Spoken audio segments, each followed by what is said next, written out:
अपक्षांना असेल किंवा आणखीन कोणाला असेल त्यांना मदत करताय ते सगळे महाराष्ट्र द्रोही आहेत, ते सगळे गद्दार आहेत, हे आज मी जाहीर करतोय।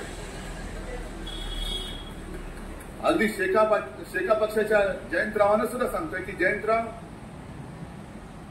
तुम्ही असा विचित्र काहीतरी कारभार करू नका। अलिबाग मध्ये मी माणुसकी दाखवली, तुमच्या कुटुंबियांसाठी मी जागा सोडली, कारण आपलं असं ठरलं होतं की उरणची जागा ही शिवसेना लढवणार। अलिबाग, पेण, पनवेल जर महाविकास आघाडी नीट झाली असती तर ते लढवणार होते, पण अलिबागची जागा मी मागे घेतल्यानंतर सुद्धा ना ते उरण मागे घ्यायला तयार, ना पेण, ना पनवेल, ना सांगोला। मग हे नाही चालणार, हे आघाडीचं काम नाही। लढायचंय तर सरळ लढूया आणि दोस्ती करायची तर उघड दोस्ती करूया। तुम्ही आम्हाला इकडे मदत करा, आम्ही तुम्हाला अलिबागला मदत करतो। येतील ना, सगळे निवडून येतील। पण आज जे हे संकट आलेलं आहे, हे संकट केवळ कोणत्या एका पक्षावर नाही तर हे महाराष्ट्रावरती संकट आले। अपक्षांना असेल किंवा आणखीन कोणाला असेल त्यांना मदत करताय ते सगळे महाराष्ट्र द्रोही आहेत, ते सगळे गद्दार आहेत, हे आज मी जाहीर करतोय। अगदी शेका पक्षाच्या जयंतरावांना सुद्धा सांगतोय की जयंतराव, तुम्ही असा विचित्र काहीतरी कारभार करू नका। अलिबाग मध्ये मी माणुसकी दाखवली, तुमच्या कुटुंबियांसाठी मी जागा सोडली, कारण आपलं असं ठरलं होतं की उरणची जागा ही शिवसेना लढवणार। अलिबाग, पेण, पनवेल जर महाविकास आघाडी नीट झाली असती तर ते लढवणार होते, पण अलिबागची जागा मी मागे घेतल्यानंतर सुद्धा ना ते उरण मागे घ्यायला तयार, ना पेण, ना पनवेल, ना सांगोला। मग हे नाही चालणार, हे आघाडीचं काम नाही। लढायचंय तर सरळ लढूया आणि दोस्ती करायची तर उघड दोस्ती करूया। तुम्ही आम्हाला इकडे मदत करा, आम्ही तुम्हाला अलिबागला मदत करतो। येतील ना, सगळे निवडून येतील। पण आज जे हे संकट आलेलं आहे, हे संकट केवळ कोणत्या एका पक्षावर नाही तर हे महाराष्ट्रावरती संकट आले। नमस्कार मित्रांनो, अनेकांनी विनंती केल्यावरून हा विशेष व्हिडिओ बनवण्यात येत आहे। आजची म्हणजे प्रचाराचा धुळा बसल्यानंतर अधिकृतपणे जाहीर प्रचाराची मुदत संपल्यानंतर 19 नोव्हेंबरला संपूर्ण जिल्ह्यात फिरल्यानंतर, अनेक पत्रकारांशी बोलल्यानंतर,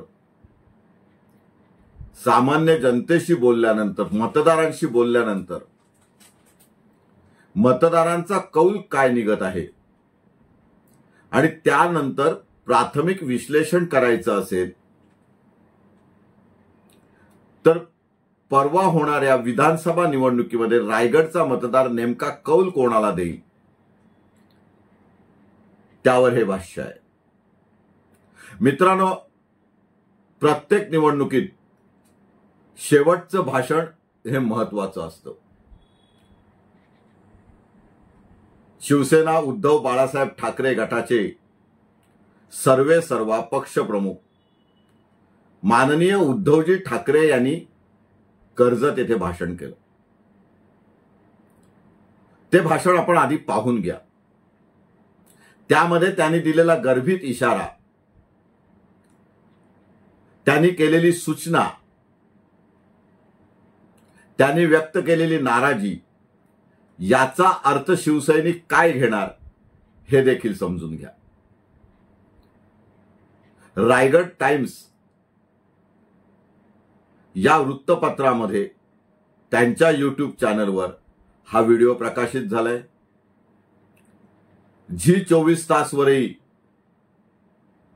याची मुख्य बातमी ठळक बातम्यांमध्ये करण्यात आली। त्यामुळे सर्वप्रथम आपण हा व्हिडिओ बघूया। अपक्षांना असेल किंवा आणखीन कोणाला असेल त्यांना मदत करताय ते सगळे महाराष्ट्र द्रोही आहेत, ते सगळे गद्दार आहेत, हे आज मी जाहीर करतोय। अगदी शेका पक्षाच्या जयंतरावांना सुद्धा सांगतोय की जयंतराव, तुम्ही असा विचित्र काहीतरी कारभार करू नका। अलिबाग मध्ये मी माणुसकी दाखवली, तुमच्या कुटुंबियांसाठी मी जागा सोडली,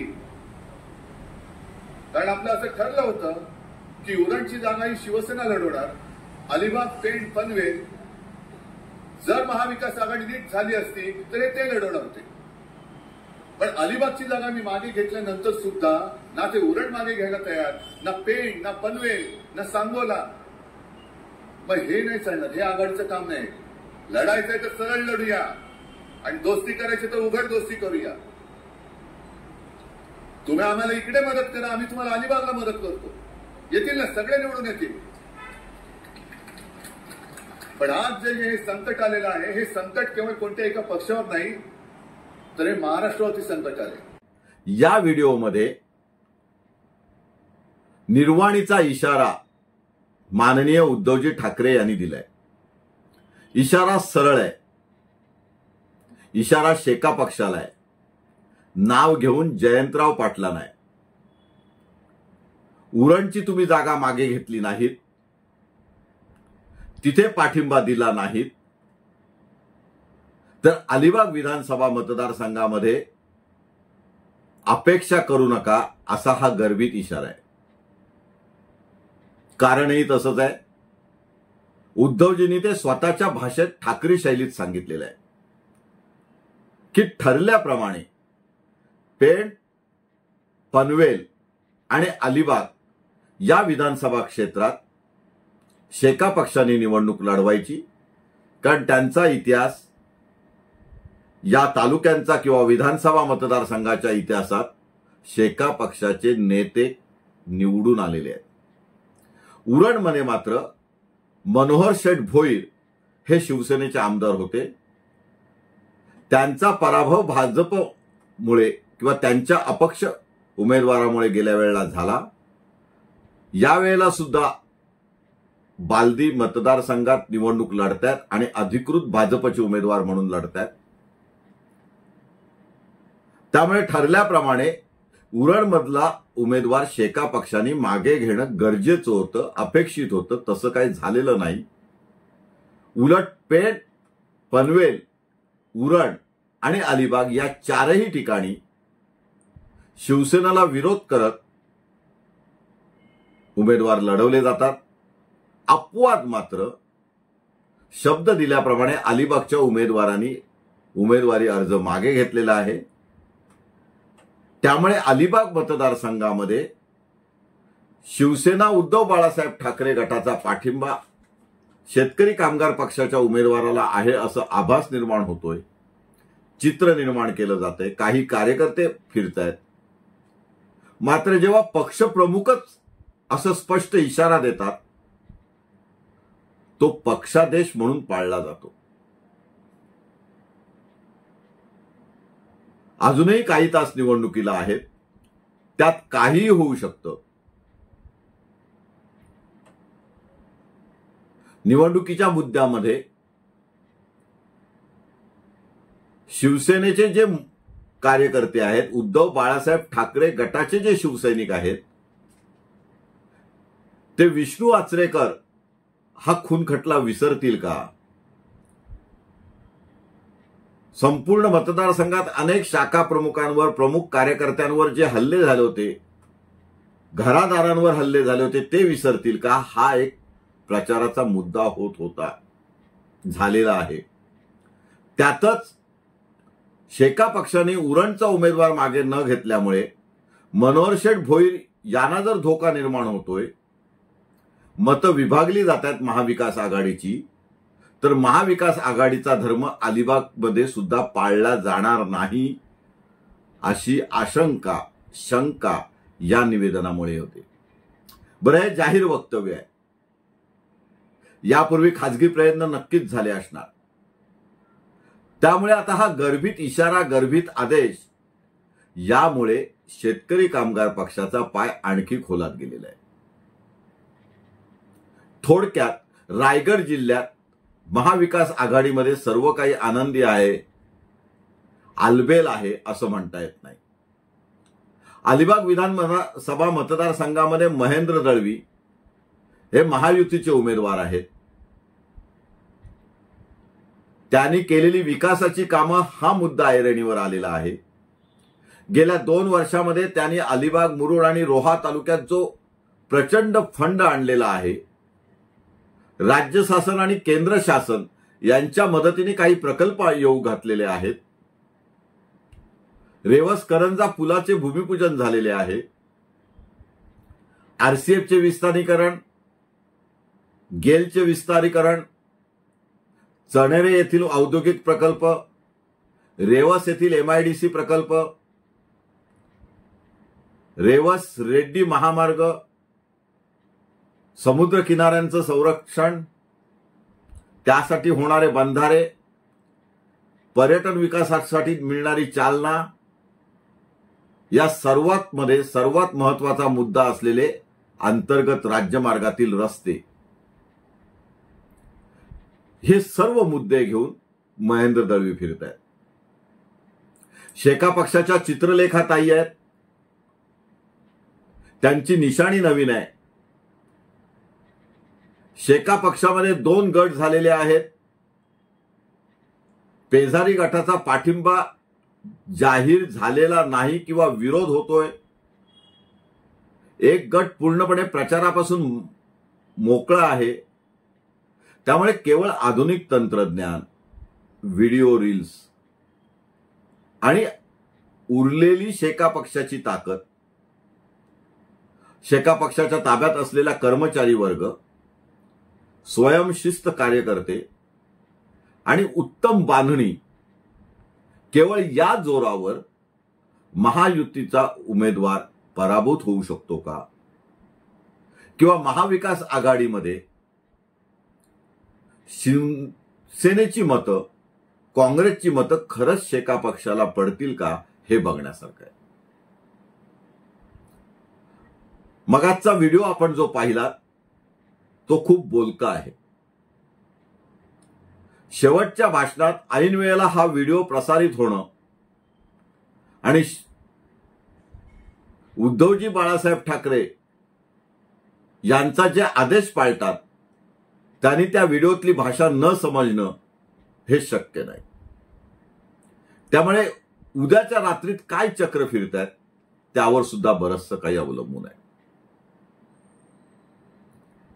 पेड मतदारसंघात सुद्धा त्यामुळे शिवसेना आणि शेका पक्षाच्या मतविभागणीमुळे प्रसाद भोईर यांना जसा धोका निर्माण झालेला आहे,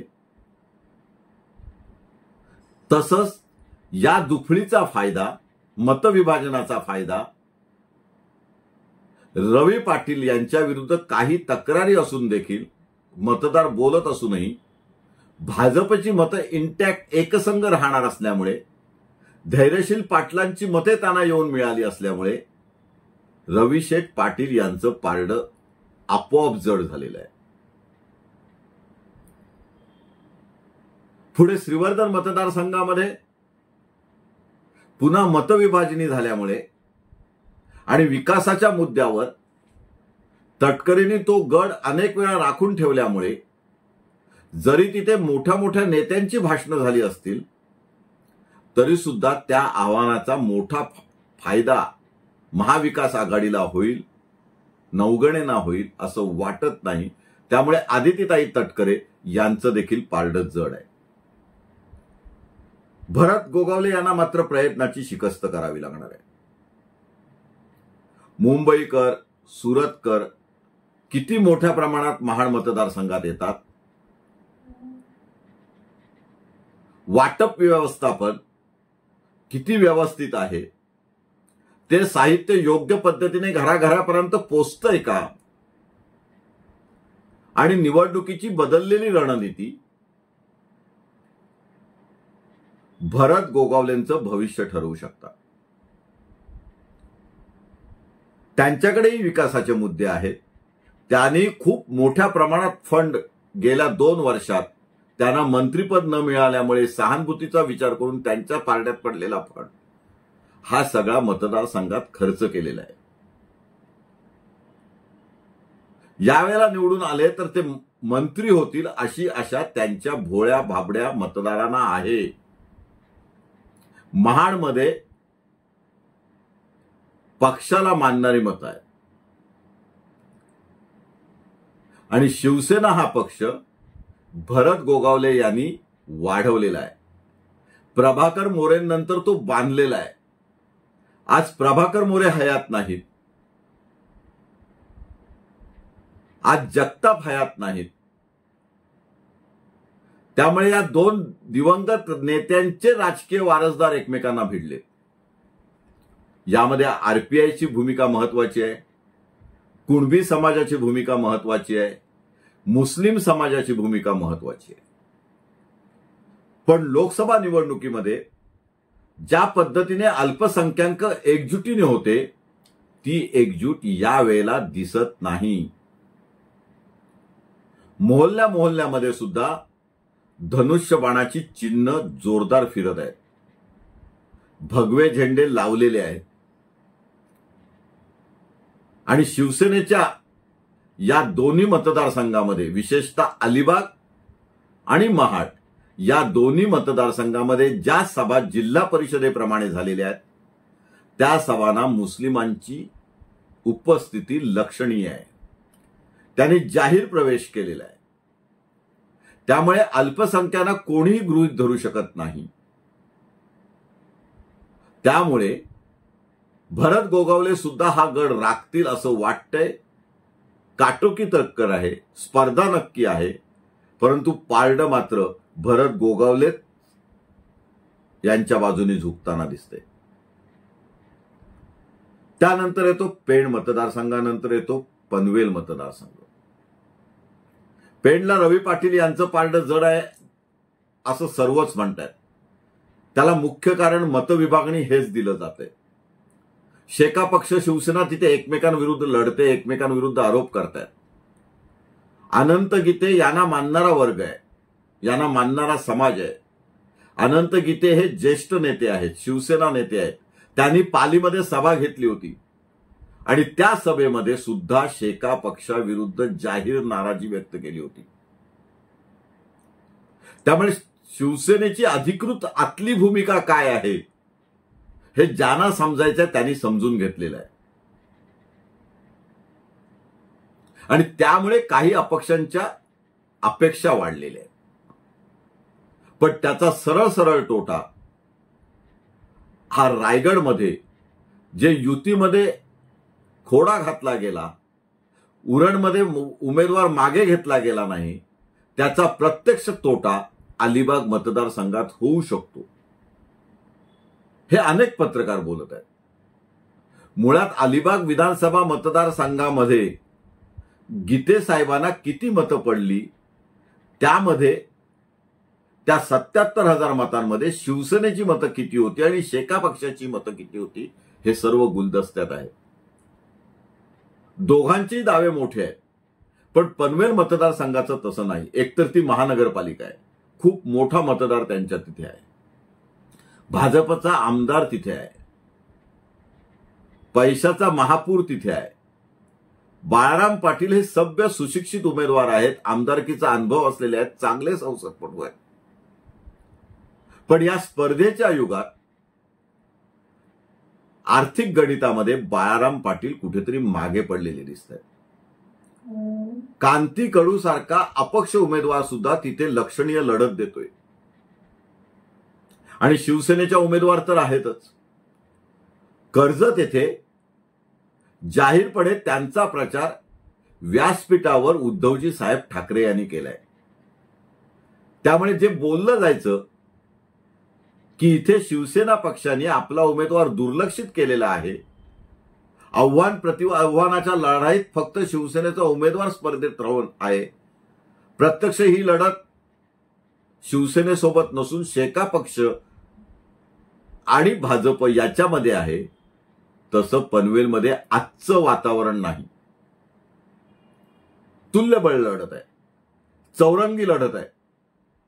मुख्य 3 उमेदवार शिवसेना, शेका पक्ष आणि भाजप. यामध्ये मतविभाजनाचा फायदा पुन्हा भाजपला होऊ शकतो.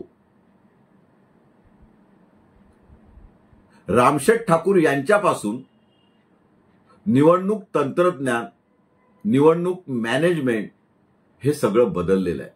हे जिल्ह्यांनी पाहिलंय, अनुभवलंय. ज्याचं वाटप पद्धतशीरपणे होतंय, त्या वाटपावर काउंटर चेक होतात त्या उमेदवाराचं पारडं आर्थिक गणिताच्या जोरावर वरचढ असतं हे रायगड जिल्ह्याने बघितलं. हे कटू सत्य आहे. मतदारांना पैसे वाटले जातात आणि दुर्दैवाने काही मतदार ते पैसे स्वीकारतात. हे या जिल्ह्याचं दुर्दैव आहे. जिल्ह्यापुढे जे प्रश्न आहेत ते ऐन वेळेला विसरले जातात. तरी सुद्धा विकासाच्या मुद्द्यावर इथे निवडणुका लढवल्या जातात. औद्योगिकरणाच्या, पर्यटन वाढीच्या, रस्ते विकासाच्या अनेक गोष्टी बोलल्या जातात. पाणी पुरवठा योजना, धरण योजना या सगळ्याच्या गोष्टी बोलल्या जातात. पण आदल्या रात्रीचा चमत्कार वेगळंच काही ठरवून जातो.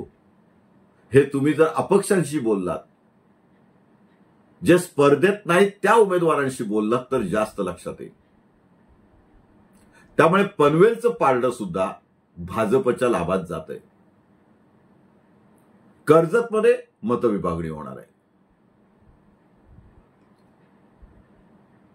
तिथे काटेकी टक्कर आहे. उद्धवजींची सभा तिथे निर्णायक ठरू शकते. उमेदवार नवीन असला तरी सुद्धा तिथे स्पर्धा मोठी आहे. तिथे तटकऱ्यांवर आरोप झालेले आहेत. अर्थात तटकरेंनी ते खोडलेले आहेत. राष्ट्रवादीची साथ सोडून एक अपक्ष उमेदवार उभा आहे. पण त्यांनी सुद्धा आपली ताकद दाखवायला सुरुवात केलेली आहे.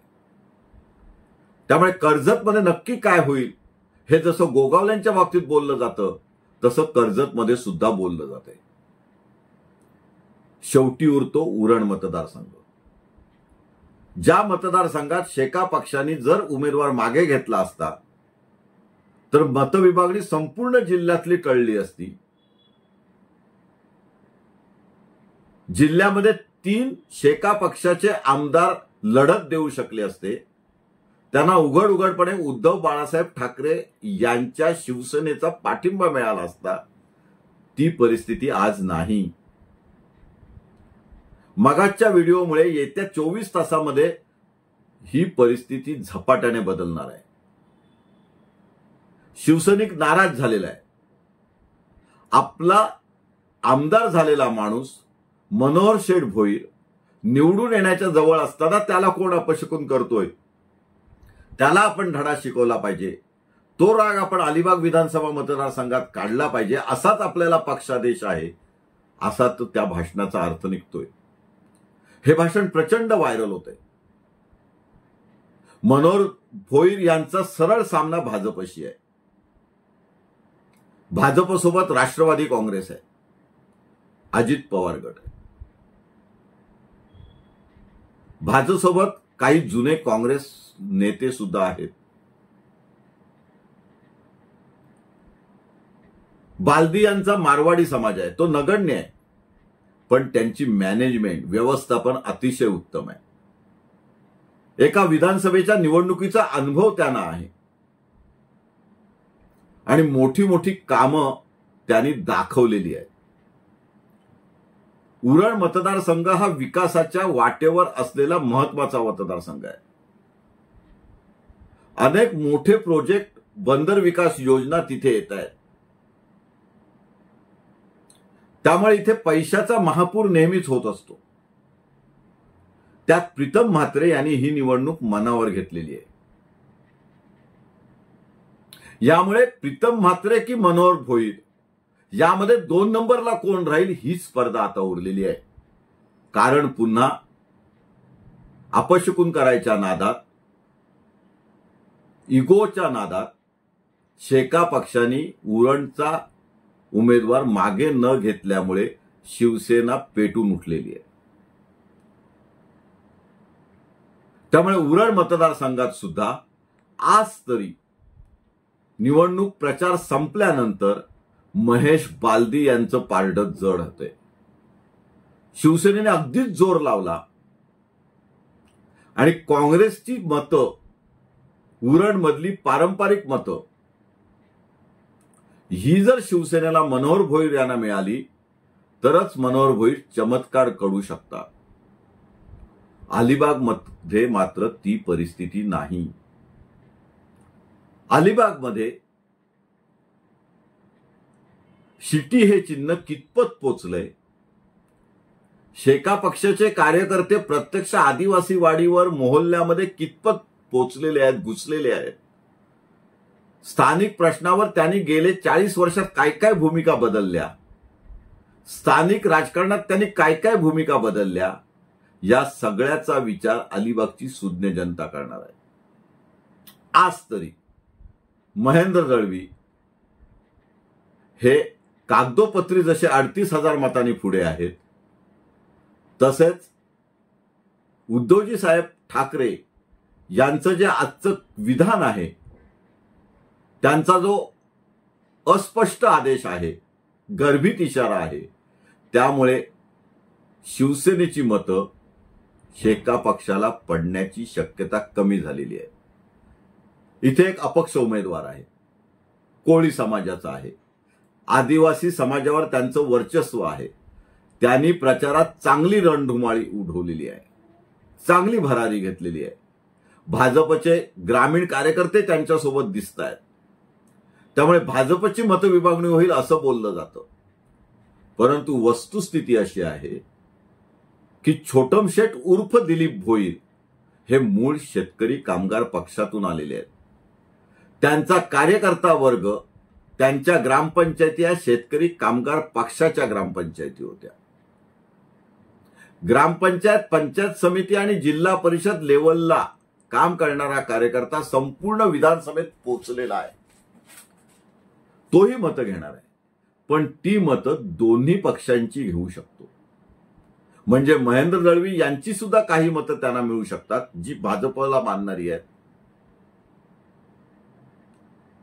तसंच शेतकरी कामगार पक्षाशी सुद्धा मतं ते घेणार आहेत. त्यामुळे मताधिक्य भार तर कमी होईल. त्यामुळे दिलीप भोईरना एक साधारण 20-22 हजार पर्यंत मतदान होऊ शकतं असं बोललं जात आहे. अर्थात मतदान गुप्त असणार आहे. पोस्टल्स ओथ आणि सिनियर सिटीजनची, वृद्ध लोकांची मतदान, यामध्ये जी काही तयारी बघितली गेली त्यामध्ये सुद्धा महेंद्र दळवी असेल, भरत गोगावले असेल, प्रशांत ठाकूर असतील, रवी पाटील असतील, यांनी आघाडी घेतलेली ग्राउंडवर दिसते. अर्थात निकाल 23 तारखेला लागणार आहे. लोकांनी सर्व प्रलोभनांपासून दूर राहून आपला उमेदवार कोण, आपल्याला रात्री बेरात्री विधानसभा सदस्य म्हणून, आमदार म्हणून उपयोगी पडणारा उमेदवार कोण, आपल्या भागाचा विकास करणारा उमेदवार कोण, विकास निधी हक्काने आणणारा उमेदवार कोण, सत्तेच्या जवळ जाणारा उमेदवार कोण, केंद्र आणि राज्यात एकच सत्ता असली तर विकासाची गंगा कशी अधोरेखित होते, याचा विचार देखील मतदार करणं महत्वाचं आहे. मतदारांनाही आव्हान आहे, आपली सत्सद विवेक बुद्धी राखून आपण ज्या तत्वावर मतदान करणार आहोत त्या तत्वाची उजळणी करणं महत्वाचं आहे. हा काही एक्झिट पोल नाही. अनेकांशी बोलल्यानंतर मतदारांचा कानोसा आहे. त्यामुळे रायगडमध्ये 1-2 ठिकाणीच स्पर्धा दिसत आहे. बाकी आहे तीच परिस्थिती, आहे तेच उमेदवार, मागचेच आमदार पुन्हा एकदा निवडून येण्याची शक्यता निर्माण झालेली आहे. या पूर्णपणे वेगळी परिस्थिती रत्नागिरी आणि सिंधुदुर्ग या कोकण प्रांतात आहे. रायगडचे हे विश्लेषण आपल्याला कसं वाटलं आपण नक्की कळवा. उद्धवजी बाळासाहेब ठाकरे यांचा जो गर्भित इशारा आहे त्याचा प्रत्यक्ष परिणाम येत्या 24 तासात खूप मोठ्या प्रमाणात संपूर्ण जिल्ह्यात होणार आहे. त्यामुळे महाविकास आघाडीच्या उमेदवारांना सरळ सरळ धोका निर्माण झालेला आहे. मतविभागणी होणार आहे. यावर सुद्धा आपण लक्ष ठेवणं गरजेचं आहे. यानंतर आपण 23 तारखेचा निकाल अनुभवणार आहोत. त्यानंतर आपले अंदाज, लोकांचा कानोसा हा खरंच बरोबर होता का, याचा देखील विचार होणार आहे. आज आपण इथेच थांबूया. सर्वच उमेदवारांना खूप खूप शुभेच्छा. सर्व मतदारांना सतसत विवेक बुद्धीने मतदान करता यावं, मोकळ्या वातावरणात मतदान करता यावं, त्यांच्या मनातला उमेदवार निवडला जावा म्हणून त्यांनाही खूप खूप शुभेच्छा. धन्यवाद. जय हिंद, जय महाराष्ट्र.